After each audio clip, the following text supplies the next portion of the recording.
वदतोऽपि भारते विभूते त्रिकृतोपनिहितो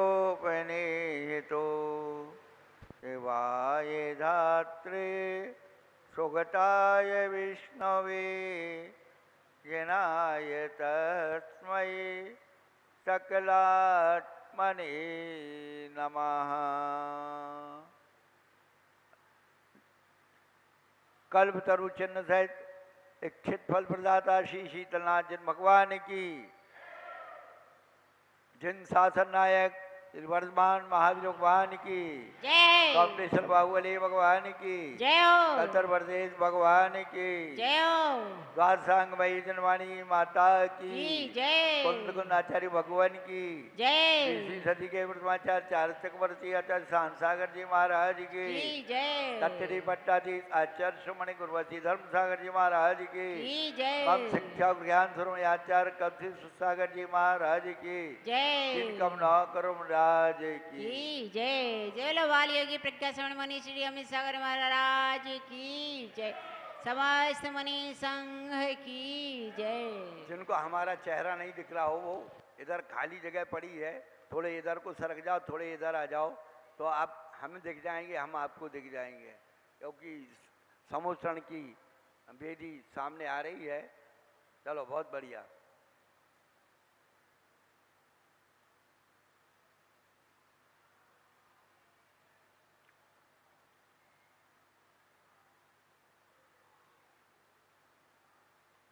धर्मानुरागी भव्यात्माओं, आज पर्युषण पर्व का लक्षण धर्म का दूसरा दिन है।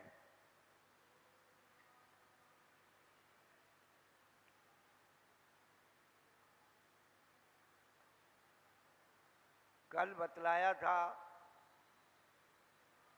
वासना में नग्नता के प्रति आकर्षण होता है, उसी प्रकार से वैराग्य में आत्मा की नग्नता के प्रति आकर्षण होता है।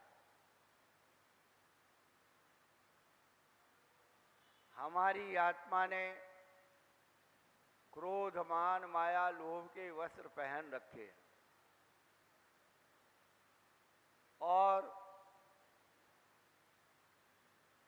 पहनते ही जा रही है, जैसे जादूगर के पिटारे में डिब्बे के अंदर डिब्बा, डिब्बे के अंदर डिब्बा, डिब्बे के अंदर डिब्बा होता है।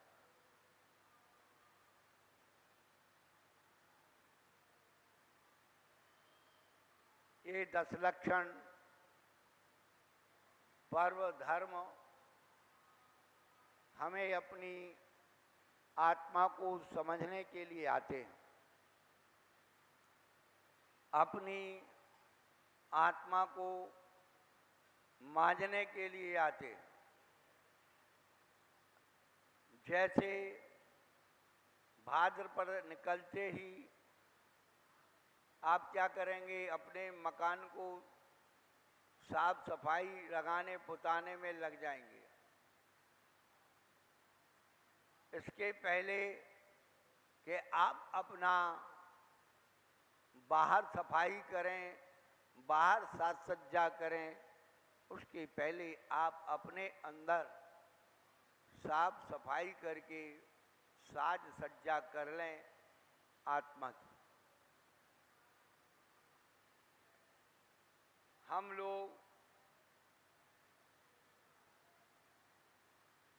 पूजा तो बहुत करते हैं, हर साल पूजा कर लेते हैं, प्रवचन सुन लेते हैं, दृष्टांत सुन लेते हैं कि क्रोध करने से क्या हानि है। कसाएं क्या हैं जो अपने से और अपनों से दूर ले जाती हैं, वे कसाए कहलाती हैं। हम लोग कसायों के बंधन में बंधकर अपनों से अपने से दूर होते चले जा रहे हैं, धर्म से दूर होते चले जा रहे हैं, धर्म क्रियाओं से दूर होते चले जा रहे हैं। विषय भोगों की बहुलता में हमने पाप की प्रतिष्ठा में अपने पंच परमेष्ठियों का अपमान अनादर करना शुरू कर दिया है। आजकल व्यक्ति को पाप करने में डर नहीं लग रहा है, पुण्य करने में बहुत डर लग रहा है, कोई क्या कहेगा। ब्यूटी पार्लर में हजारों रुपया लगा देते हैं और भगवान की आराधना में थोड़े से पैसे भी खर्च करने को विपरीतता में चले जाते हैं। भक्ते सुंदर रूपम, भक्ति करने से सुंदर रूप की प्राप्ति होती है।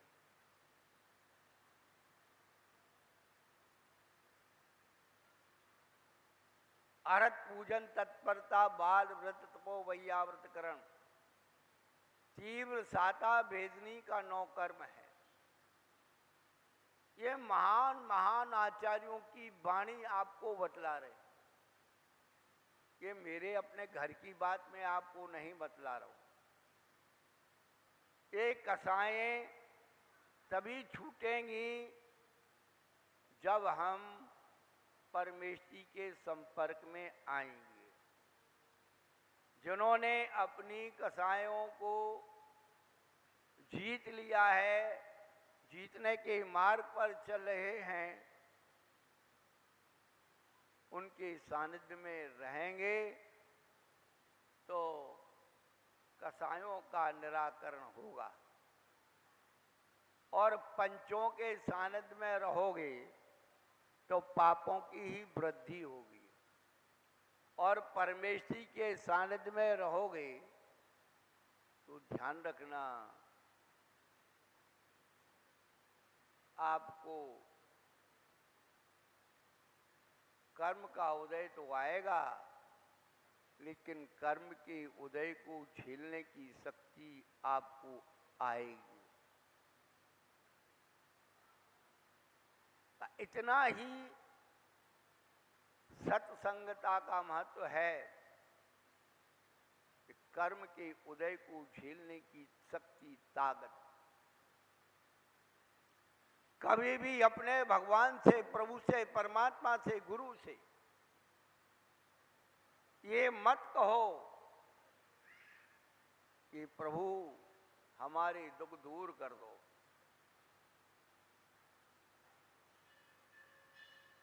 उनसे ये कहो, प्रभु बीज तो हमने ही बोए थे।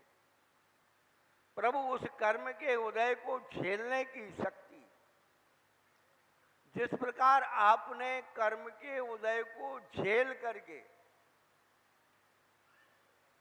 क्या किया। पूज्यपाद आचार्य भगवान ने सर्वार्थ सिद्धि ग्रंथ में 9वें अध्याय के 12 भावना के सूत्र में निर्जरा भावना का वर्णन करते हुए बहुत अच्छी बात कही।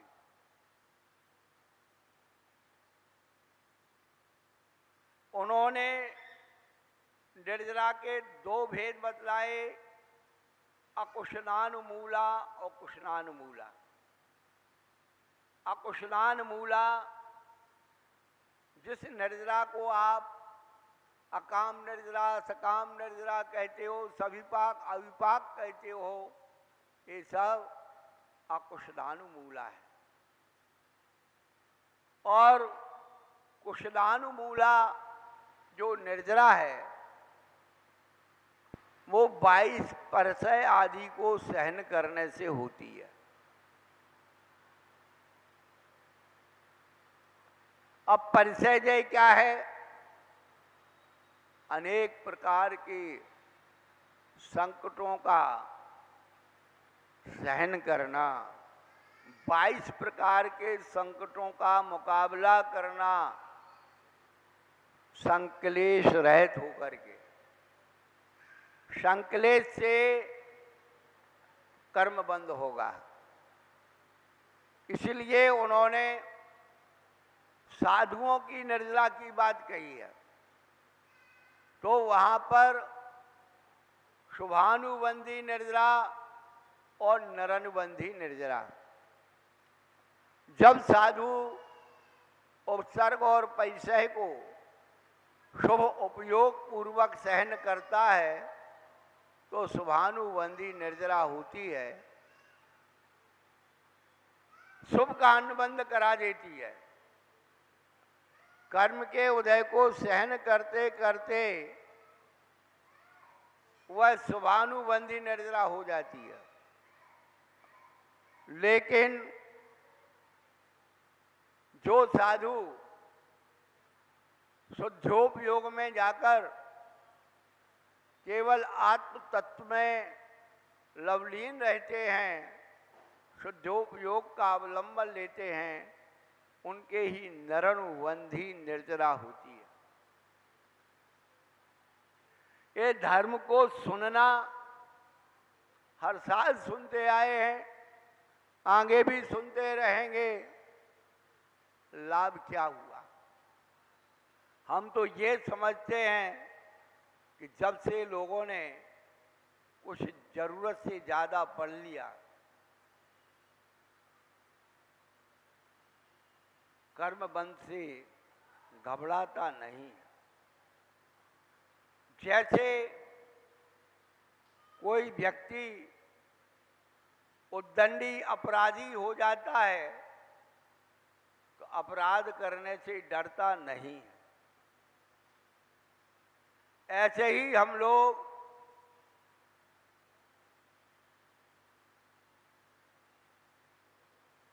गलत काम करने से घबराते नहीं हैं। अच्छे काम करने में घबराहट होती है, डर लगता है, और कुतर्क पैदा होते हैं।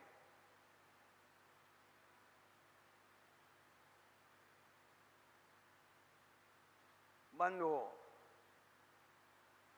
कल बताया था कि विश्व की जितनी भी बड़ी बड़ी संस्कृतियां हैं उन सब में 10 धर्म माने गए। तो दुनिया के धर्मों में और आपके धर्म में अंतर क्या है? तो कल बताया था, एक उत्तम, दूसरा सम्यक। ये ट्रेडमार्क हैं। ये ट्रेडमार्क लेबोरेटरी में आपकी वस्तु को, भोग की वस्तु को परीक्षण करके दिए जाते हैं कि उपभोक्ता जितने की ये वस्तु खरीद रहा है उससे 10 गुना, 20 गुना, 50 गुना लाभ है या नहीं है। इसलिए ट्रेडमार्क वाली वस्तुओं पर गारंटी और वारंटी का कार्ड मिलता है। गारंटी का मतलब वस्तु को बदला जा सकता है, और वारंटी का मतलब कोई मैकेनिकल डिफेक्ट हो तो उस पार्ट्स को बदला जा सकता है, उसे सुधारा जा सकता है, और उसकी भी मर्यादा है कि साल भर, 2 साल भर, ऐसे नहीं सारे जिंदगी भर ले लें। 1 बार, 2 बार, 3 बार रिपेयर कर देगा। कहने का तात्पर्य यही है। धर्म भी गारंटी और वारंटी का ट्रेडमार्क है।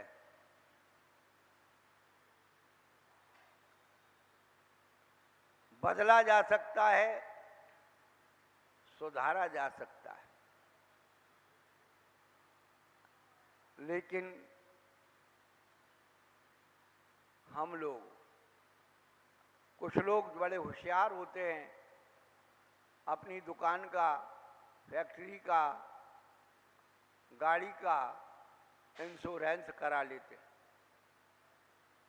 और फिर नाना प्रकार की घटनाओं में दिखा करके और उसका इंश्योरेंस कमा लेते हैं।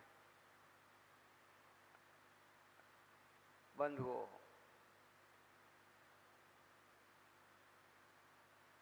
धर्म को समझना बहुत सरल है।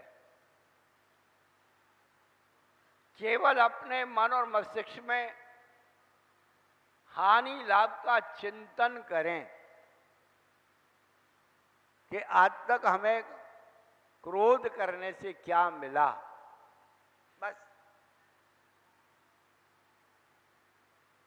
मान करने से क्या मिला, अपने आप से पूछें।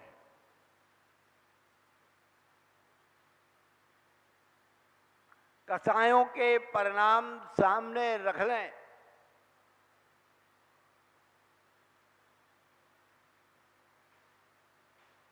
अपने आप रिजल्ट आ जाएगा।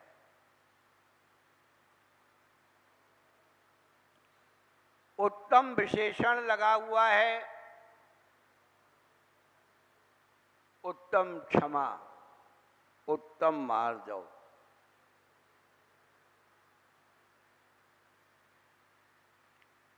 हम लोग उत्तम क्षमा की जगह उत्तम क्रोध कर रहे हैं, उत्तम मार्दव की जगह उत्तम मान कर रहे हैं।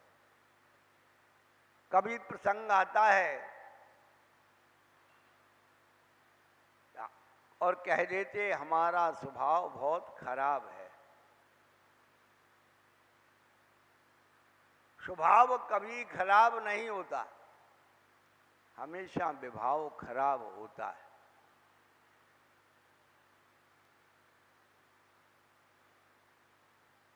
इसलिए अपने अंदर हमें ये खोजना है, हमारे अंदर उत्तम क्षमा कितनी है। बिन जाने ते दोष गुणन को कैसे तजिए गहिए। बड़ा विचित्र गणित है संसार का।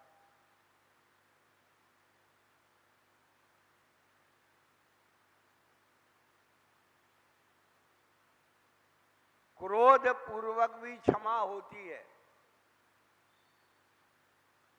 क्रोध पूर्वक भी मार्दवता होती है।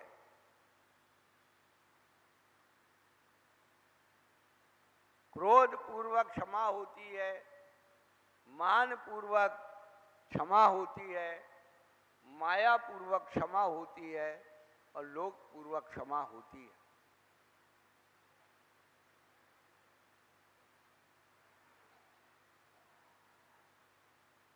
गुस्से में आकर कह दिया जाओ जाओ, कर दिया क्षमा, मान पूर्वक क्षमा। तुम मेरे से छोटे हो, मैं बड़ा हूं इसलिए क्षमा कर रहा हूं।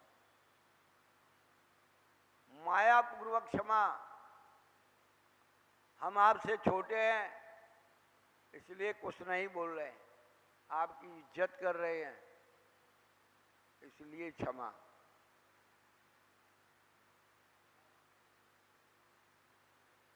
एक व्यक्ति चला जा रहा था,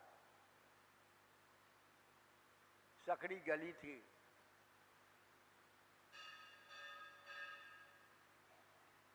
उस गली में एक पहलवान जी का मकान था। ऊपर वो अपनी वर्जिश कर रहे थे, मुड़े पर कोई ईंट रखी थी,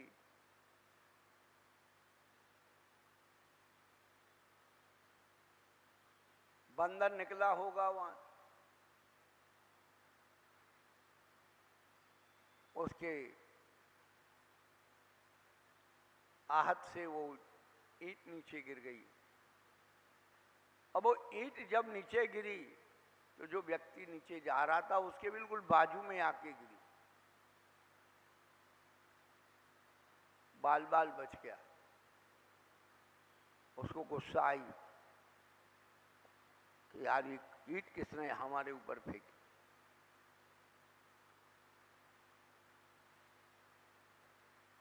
वो ईंट उठा करके और जीना चढ़ गया। ऊपर जाके देखे तो पहलवान जी उठक बैठक लगा रहे थे। उसने देखा भाई ये तो पहलवान है। अभी यदि कुछ कहेंगे तो ये तो भैया पूरा हिसाब लगा देगा। जैसे ही वो व्यक्ति ईंट लेकर ऊपर पहुंचा, पहलवान ने भी देखा कि भाई ये व्यक्ति आया। बोले क्यों आए हो? बोले पहलवान जी आपकी ईंट नीचे गिर गई थी, उसे देने आया हो। क्यों? अभी कहते हैं तो वो ऊपर से ईंट जैसे ही फेंक देगा।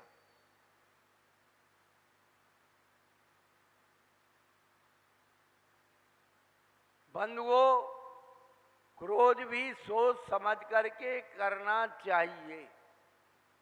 आचार्यों ने कसाय विवेक नाम का विवेक रखा है।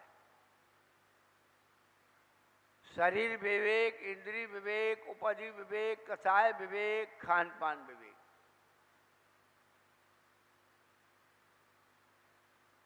कसाय में भी विवेक होता है, विवेक होना चाहिए। हम अपनी कसाय को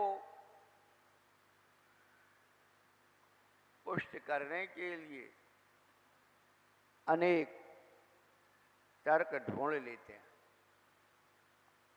कल प्रभूषण पर्व प्रारंभ हुआ, एक घटना घट गई। सुबह सुबह की बात,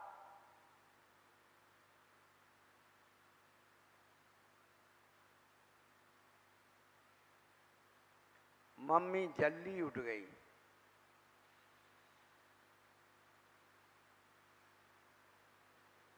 गली में चहल पहल हो गई।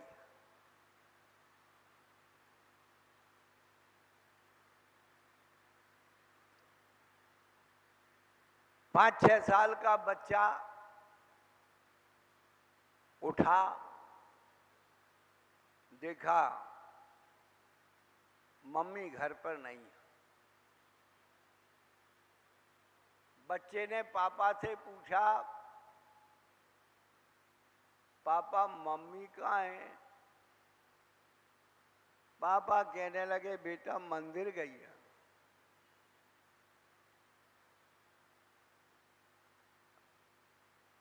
पापा रोज तो मम्मी मंदिर नहीं जाती थी सुबह सुबह, आज कैसे चली गई?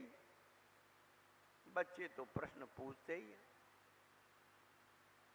पापा कहने लगे मंदिर जी में क्या 10 लक्षण पर्व लगे हैं।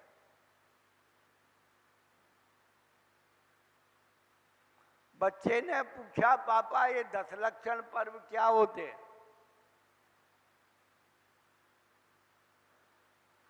अब पापा ने जो बचपन में थोड़ा वो इधर से सुन लिया था, कभी कभार सुन लिया था, पढ़ लिया था। पापा कहने लगे बेटा उत्तम, क्षमा, माधव, बस 2-4 नाम जो आते थे बोल दिया। बच्चों के तो प्रश्न में प्रश्न उठते हैं। पापा ये उत्तम क्षमा क्या होती?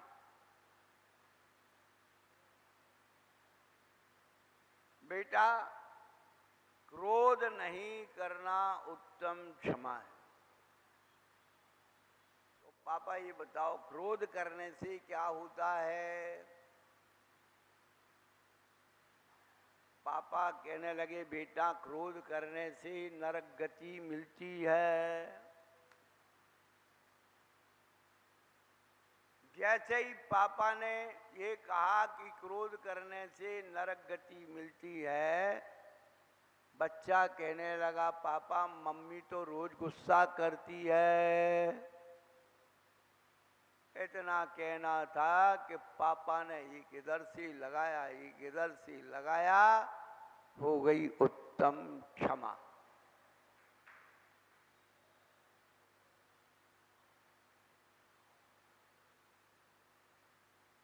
पापा को लगा मेरे बेटे ने मेरी पत्नी को नरक कैसे पहुंचा दिया।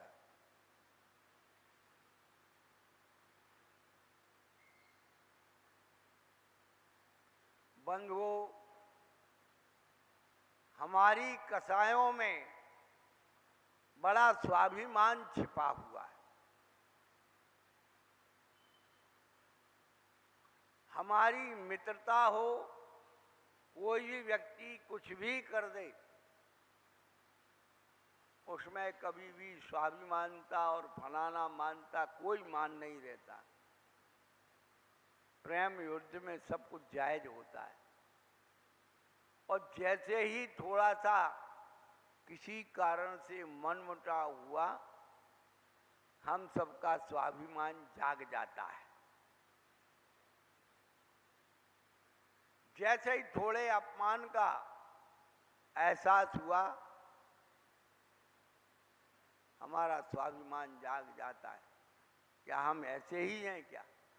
हमारा भी स्वाभिमान है। हमें क्यों नहीं पूछा, हमें क्यों नहीं बताया, हमसे पूछ के क्यों नहीं हुआ, हमें क्यों नहीं बुलाया। ये सब अभिमान की रूपरेखा है। 22 परिचयों में सत्कार पुरस्कार परिचय भी है। ये मान सम्मान को सहन करना धर्म ऐसे नहीं मिल जाएगा। सत्कार और पुरस्कार परिचय किसी भी धार्मिक क्रियाओं में किसी को आगे किया जाता है, पूछकर किया जाता है, सहयोग लेकर किया जाता है, ये तो अच्छी बात है। लेकिन प्रसंगानुसार कभी भूल गए अथवा उस समय उनकी प्रासंगिकता नहीं समझी, गौण कर दिया, तो फिर व्यक्ति अपने आपके अंदर अभिमान पैदा कर लेता है, अभिमान को स्वाभिमान बना लेता है। दृष्टांत तो सीमित हैं। घर में 3 पुत्रियां हैं। जब बड़ी बेटी विवाह लायक आती है, हो जाती है, तो पिताजी वर ढूंढते हैं। लड़के वाले आते हैं देखने के लिए, तो पिताजी उसकी बहुत तारीफ करते हैं कि मेरी बड़ी बेटी है, ये सब ये जानती है, वो जानती है, ते जानती है। बहुत प्रशंसा होती है। तो 2 बहनें तो बुरा नहीं मानती कि पिताजी हमारे सामने इनका गुणानुवाद कर रहे हैं, क्या हम लोग बेकार हैं क्या घर में। वो सब जानती हैं कि दीदी की शादी होनी है तो दीदी के गीत गाए जाएंगे। बड़ी दीदी की शादी हो गई, अब दूसरी लड़की का नंबर आया। अब वही पिताजी अपनी बड़ी बेटी को बुला लेते हैं कि बेटा आजा, तेरी छोटी बहन को देखने आ रहे हैं। अब पिताजी उसी बड़ी बहन के सामने और बता रहे ये मेरी दूसरी बेटी है, ये कंप्यूटर जानती है, ये फलाना जानती है, ये नाचना जानती है, ये गाना जानती है, ये बजाना, दुनिया की तमाम। बड़ी बेटी को मैं ज़्यादा नहीं कर पाया, उम्र हो रही थी, इसलिए जल्दी शादी कर दी। क्यों, पीछे 2 और बिटियां बैठी थी। अब बड़ी गई एक तरफ, सारी होशियारी दूसरे नंबर में आ गई। तो बड़ी बेटी तो नहीं कहती पिताजी, और तीसरे नंबर का जब नंबर आता है तो सारी दुनिया की जितनी अच्छाइयाँ होती हैं वो छोटी बेटी में आ जाती। और जितनी अच्छाइयाँ वो बताते हैं ना, उससे ज़्यादा बिगड़ी होती है वो छोटी। हाँ, बहुत ज़्यादा लाडली प्यारी होती है ना, तो मम्मी पापा ज़्यादा कुछ नहीं कहते। पर अब क्या करें, अब घर में एक एक ही है, वही छोटी है, वही बड़ी, वही बीच की। सब परमाणु हो गए, परमाणु। परमाणु का मतलब है वही आदि, वही अंत और वही मध्य। ऐसे सब घरों में परमाणु हो गए, परमाणु। और इतने परमाणु बन गए कि एक एक परमाणु विस्फोट करे तो दुनिया स्वाहा हो जाए। इसलिए मम्मी पापा अपने बच्चे बच्चियों को छेड़ते नहीं हैं। वो जानते जरा था टच कर दिया, वो फूट गया तो पूरा ब्लास्ट। इतनी कसाएं अंदर भर गई हैं, आए दिन बच्चे इतने अभिमान को चोट पहुंच रही है कि पढ़ाई में नंबर कम आ रहे तो मर रहे हैं, फेल हो गए तो मर रहे हैं। समझ में नहीं आता भैया। साल भर कुछ पढ़ा नहीं, मोबाइल में, फेसबुक में लगे रहे, इंस्टाग्राम में लगे रहे, और क्या क्या तुम्हारा ग्राम होता है पता नहीं।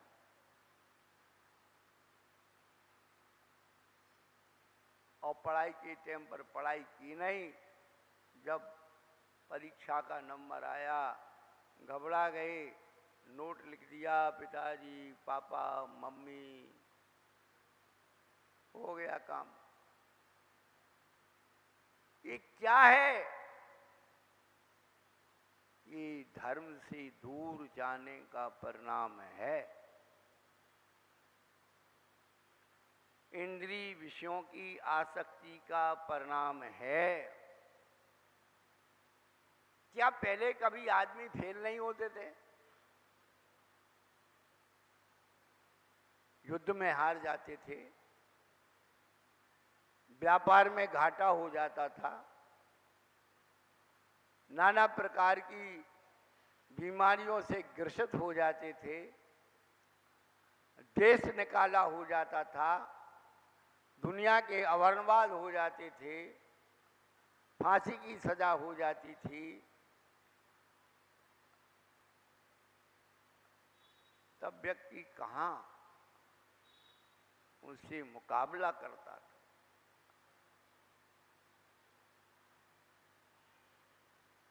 जब भी जीवन में ऐसे प्रसंग आए, हम बार बार एक ही बात कहते हैं, भैया दृष्टांत से दृढ़ता आती है।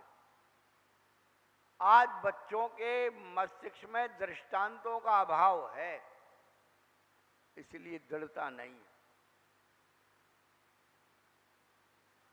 कसायों की पुट तो चढ़ी हुई है, कसायों के कुतर्क के परतें तो खूब चढ़ी हुई हैं। सामने वाले को उल्टा सीधा जवाब देना तो सीख लिया है।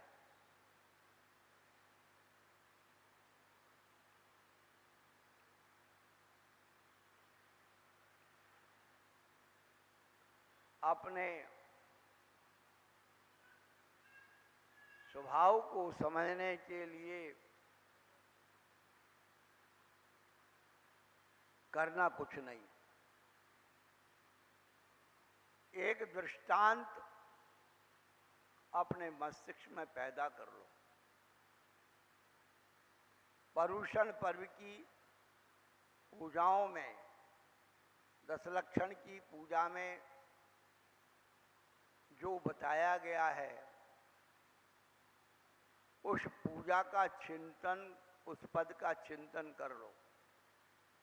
पीणे दुष्टे अनेक, वांधे मारे बहुविध करे, धरिए क्षमा विवेक, कोप न कीजे पीत माँ। पीड़े दुष्ट अनेक। आप देखिए, आप दुष्ट पद दिया है, और दुष्ट का मतलब जानते हो, जो नए लोग आए हैं वो सुन लो। जो पाप करता है वो पापी है,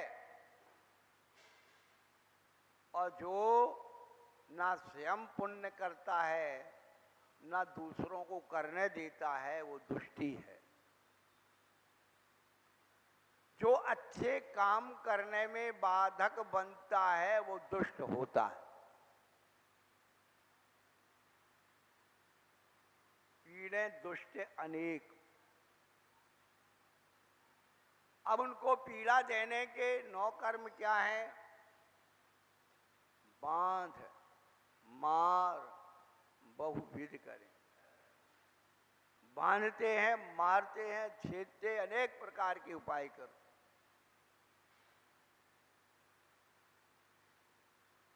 धरिए क्षमा विवेक।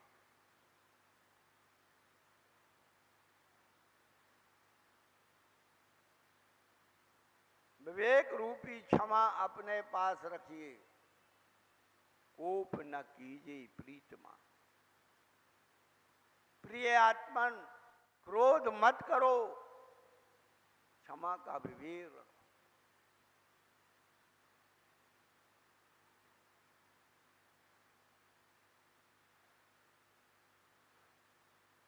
उत्तम क्षमा गहरे भाई, यह वह जस पर भव सुखदाई।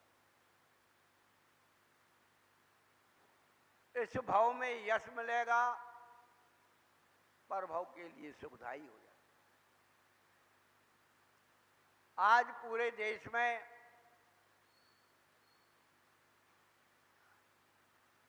परभव सुखदाई।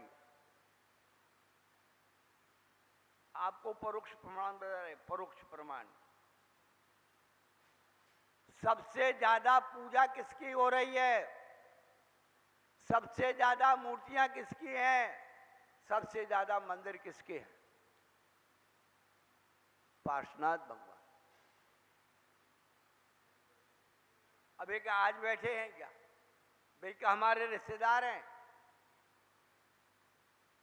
क्या? खूब ठंडे दिमाग से सोचना।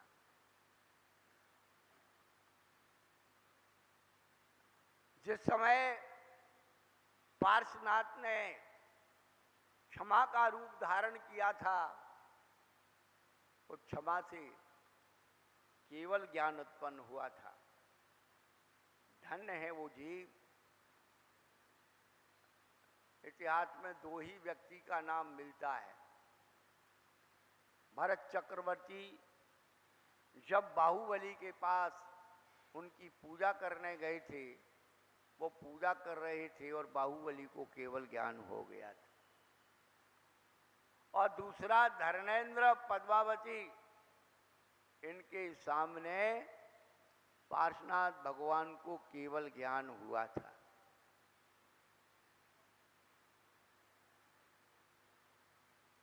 बंधुओं, हम लोग कर्म के बारे में तो बहुत कुछ जानते हैं, लेकिन 9 कर्म के बारे में कुछ नहीं जानते।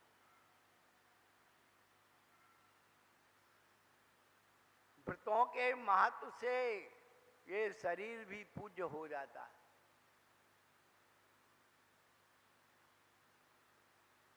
जब सैनिक सेना में बॉर्डर पर शहीद हो जाता है, युद्ध में शहीद हो जाता है, मृत्यु को प्राप्त होता है। एक दिन एक प्रसंग आया था कि महाराज साधु लोग की समाधि हो जाती है तो उनके अंग दान करना चाहिए नहीं करना चाहिए। अब शरीर तो चला गया, खराब हो गया, कर सकते कि नहीं कर सकते। तो आचार्यों ने तो प्राचीन परंपरा रही, किसी साधु की समाधि हो जाए तो वो जंगल में किसी पहाड़ी पर डालाते हैं और जंगली जानवर से भक्षण कर लेते। संलेखना के बारे में कहा जाता है, मरनो भलो विदेश को जहान अपना कोई, पशु पक्षी भोजन करे नगर न रोए कोई। ऐसी जगह इस देह का विसर्जन हो जहां कोई जाने ही नहीं और पशु पक्षी भोजन कर लें और नगर में कोई रोए ना।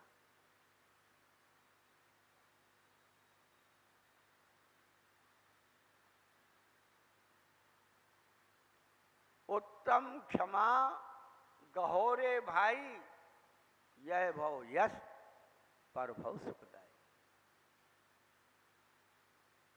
यदि उन्होंने उपसर्ग और परिचय को सहन ना किया होता, उत्तम क्षमा धारण ना की होती, तो हम साधु थोड़ी बन पाते।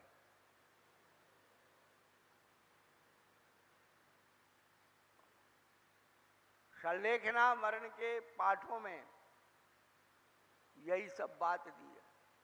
धन्य धन्य सुकमाल महामुनि कैसे धीरज धारी, एक स्यालनी युग बच्चायुत पांव भक्यो दुखकारी, यह उपसर्ग सहो धर थिरता आराधन चितधारी, तो तुमरे जी कौन दुख है मृत्यु महोत्सव भारी। इस भव में सुख मिल गया, पर भव में भी सुख हो रहा। उनकी पूजा हो रही है, प्रशंसा हो रही है, तो शुरुआत कहां से करना है?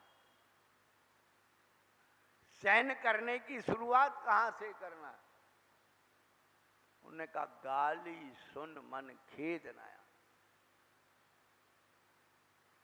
शुरुआत कहां से होती है वो तो आप सब जानते हैं। भाई साहब चले गए ऑफिस, दुकान, अब घर में रह गई सास, नंद और भाई।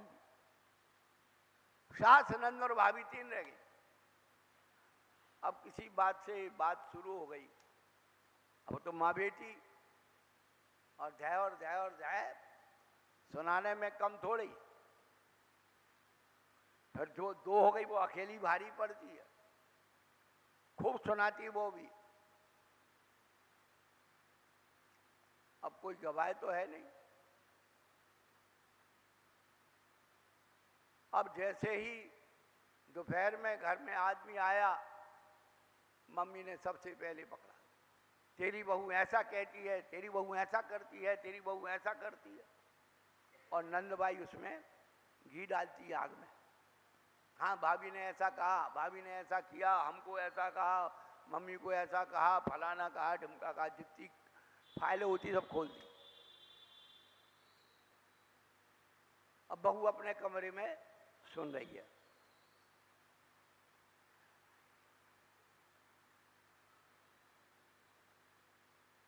आजकल जो लड़का बहू का माहौल हो गया है, परिवार का माहौल हो गया है, इसका सजीव चित्रण यदि सुनना है तो हमारे रवीश भाई लोहे वाले इतना बढ़िया चित्रण करते हैं, लगता है कि वो पूरी महाभारत की कमेंट्री जो होती ना, संजयंत आंखों देखा हाल, वो तो जाने क्या हो गया, ये चातुर्मास में वो पल्ले पड़ गए मेरे। वैसे कभी बस एक आध दिन आए, दूर से हाथ जोड़े बगले, परिचय ही नहीं था, इतने अच्छे व्यक्तित्व। कहीं भूल भाल के छुल्लक वुल्लक बन गए, इतना बढ़िया हंसा हंसा करके तुमको कवियों को बुलाने की जरूरत नहीं। उनकी भावना देखिए। वैसे सब महिलाओं की भावना यही होती है ना, क्या कि मैं अपने पति के कंधों पर जाऊं, अखंड सौभाग्यवती। पर हमारे रवीश बाबू की भावना यही है कि मैं अपनी घरवाली को लेके जाऊं, मेरे पहले ये चली जाए।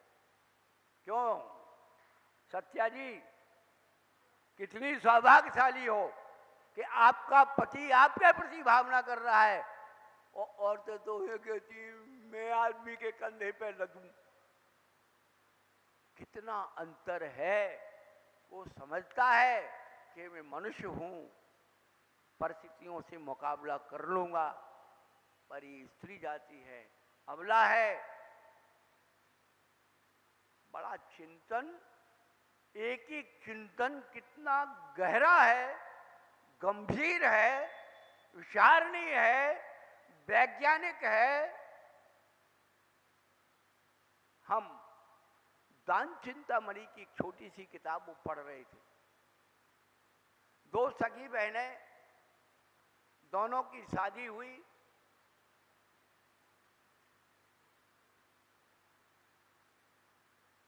युद्ध में एक का पति मर गया, मारा गया, तो वह जो है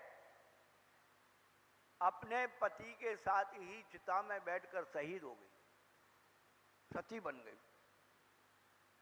और दूसरी बहन ने, जब उसके जीवन में ऐसा प्रसंग आया तो उसने अपने जीवन को बिल्कुल अलग ढंग से जिया। क्योंकि बड़े घर की महिलाएं थी, उसने अपनी आवश्यकता को सुरक्षित करके जितना भी धन था वो ग्रंथ लिखवाने में और पढ़ाने में, शिक्षा के प्रति उसकी लगन, आपके फिरोजाबाद की कहानी उसमें है। चूड़ी बेचने वाले व्यक्तियों को उसने पढ़ा करके कवि बना दिया।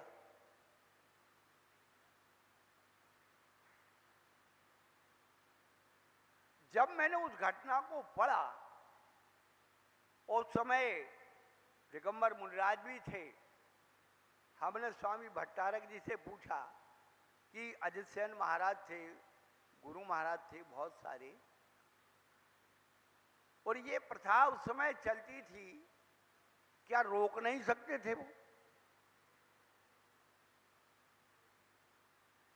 बड़ी विचित्र बात देखिए आप। रानियों के जौहर प्रसिद्ध हैं। चित्तौड़गढ़ के जो रानियां हुई, राजपूताने में हाड़ा रानी आदि बहुत सारी रानियां हुई। जब पति युद्ध में चला गया या मारा गया और पूरे किले को शत्रु वर्ग ने घेर लिया,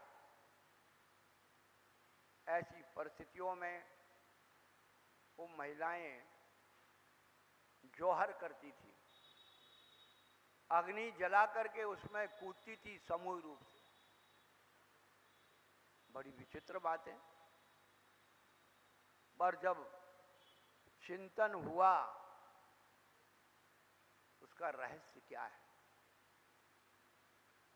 जो आज का परिवेश वासनाओं का चल रहा है कि व्यक्ति मुर्दे के साथ भी बलात्कार कर रहा है, अपनी वासना की पूर्ति के लिए उसको मार करके बलात्कार कर रहा है।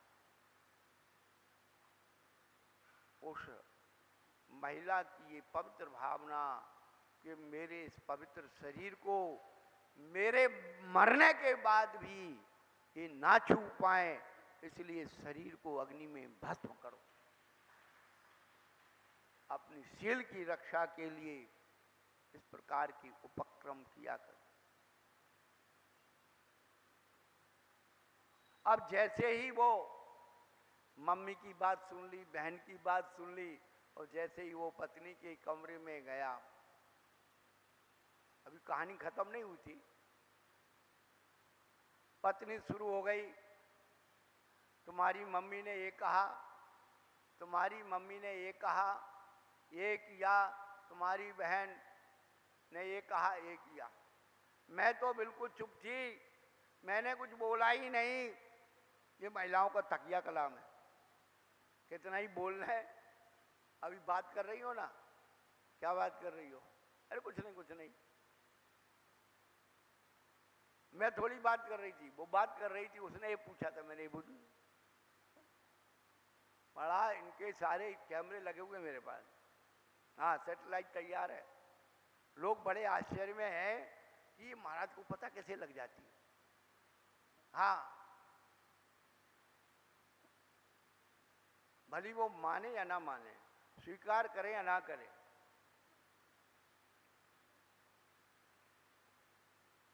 वो अपनी क्षमता का परिचय बड़े अच्छे से देती है। फिर वो क्या कहती है, मैं सब सुनती रही, सुनती रही, सुनती रही, मेरी बहन को कहा, बहनों को कहा, और रिश्तेदारों को कहा, सबको कहती रही, मैं सुनती रही, सुनती रही। लेकिन जब मम्मी आपके बारे में कुछ कह रही थी, मुझे सहन नहीं हुआ, फिर मैंने ऐसा कह दिया, तो कौन सा बुरा किया। वो अपनी बात पर अपने आदमी की मोहर लगवाना चाहे। तो पीने दुष्ट अनेक बांध मार बहुविध करे, गाली सुन मन खेद न आनो, गुण को अवगुण कहें आन। गाली सुन करके खेद मत करो, कोई अपने गुण को अवगुण बता दे, गुण को अवगुण कहे। अयानो, अयान शब्द का अर्थ है व्यंग।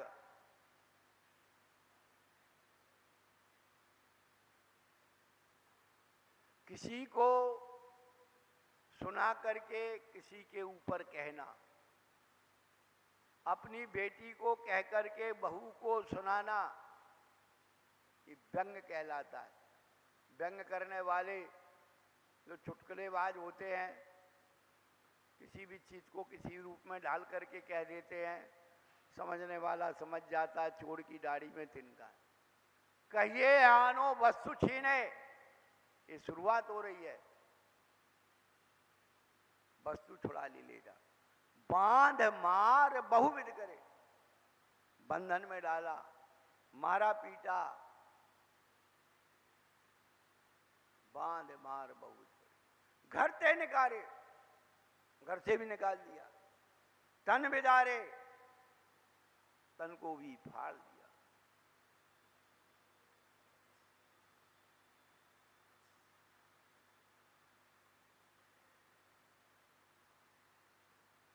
घर से निकारे तन बिदारे, बांध मार बहुविध करे। घर से निकारे तन बिदारे, आगे क्या हो गया?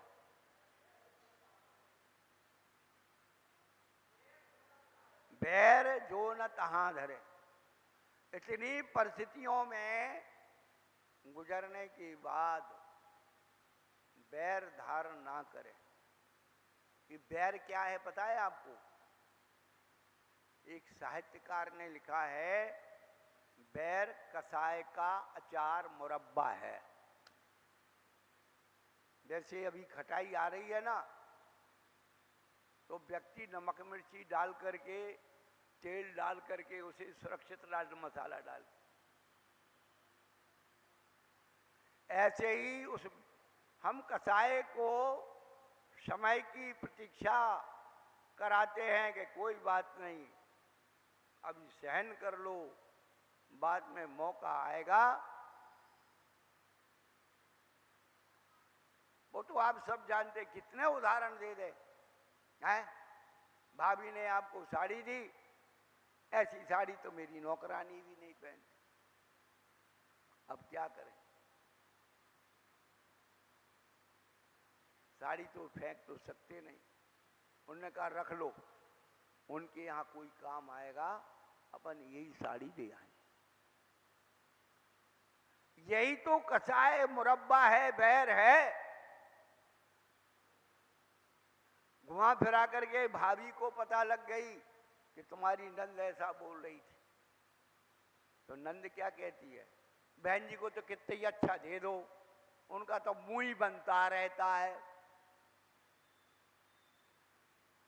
तो तुमने भाभी को बुरा बना दिया और भाभी ने तुम्हें आग लगा दी।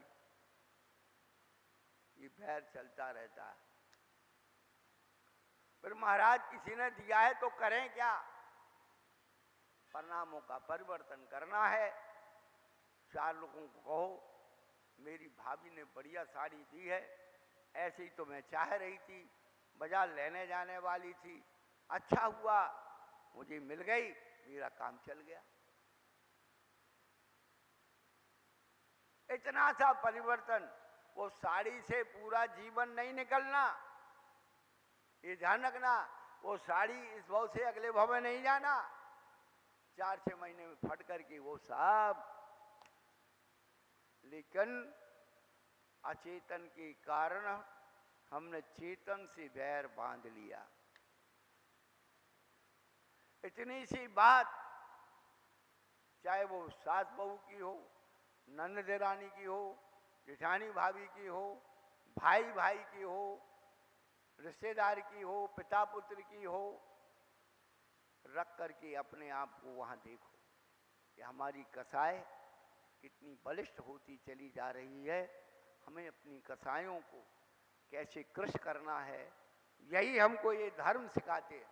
पूजा तो हर साल करेंगे, हर साल कर रहे हैं, आगे भी करेंगे, लेकिन छोटी छोटी बातों पर हम जो बैर बांधते हैं वो अपनी आत्मा को आहत करने वाले।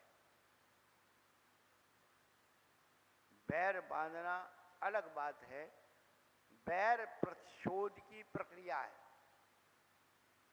सोच से भरना, मौके की तलाश में रहना, ये बैर कहलाता है। लेकिन किसी व्यक्ति को सुधारने के प्रति भाव होना, सुधारने के कारण अपने व्यवहार में परिवर्तन लाना, ये बैर नहीं कहलाता है। नहीं तो गुरु शिष्य को प्रायश्चित देते हैं तो वो भी बैर कहलाएगा। आलोचन प्रतिक्रमण तदुभय वेग विसर तपच्छेद परिहार उपस्थापना, निकाल देते संग से।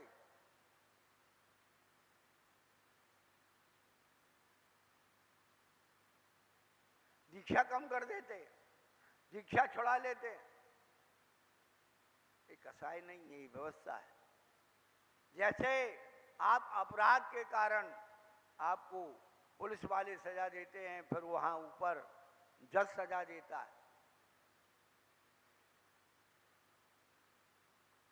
ये कसाई नहीं है, ये न्याय है। कहने का तात्पर्य है कि आज उत्तम मार्दव धर्म का दिन है। हमारे लोभ के कारण माया आती है और माया को छिपाने के लिए मान आता है, और मान की रक्षा के लिए क्रोध आता है। क्रोध आता है तो ये मान की रक्षा के कारण आता है, मेरा मान कम नहीं हो जाए, इसलिए क्रोध आता है। बंधु, हमें कसायों के स्वभाव को पहचानना है कि हमारी कसाय हमें लेके डूबेगी, दूसरे का बिगड़े या ना बिगड़े। अग्नि कहला है, क्रोध को अग्नि कहा। किसी को जलाने के पहले अग्नि पहले हमारे हाथ को जलाएगी, दूसरा जले या ना जले। तो एक अवसर मौका हम सबको मिला है धर्म की बात सुनने समझने के लिए। समय रहते हुए अपने जीव का हित कर लें। चलो उत्तम मार्दव धर्म की। आज उत्तम मार्दव धर्मांगाय नमः, ओम ह्रीम उत्तम मार्दव धर्मांगाय नमः, इसकी जाप लगा लेना। और आज शाम को जो आरती आनी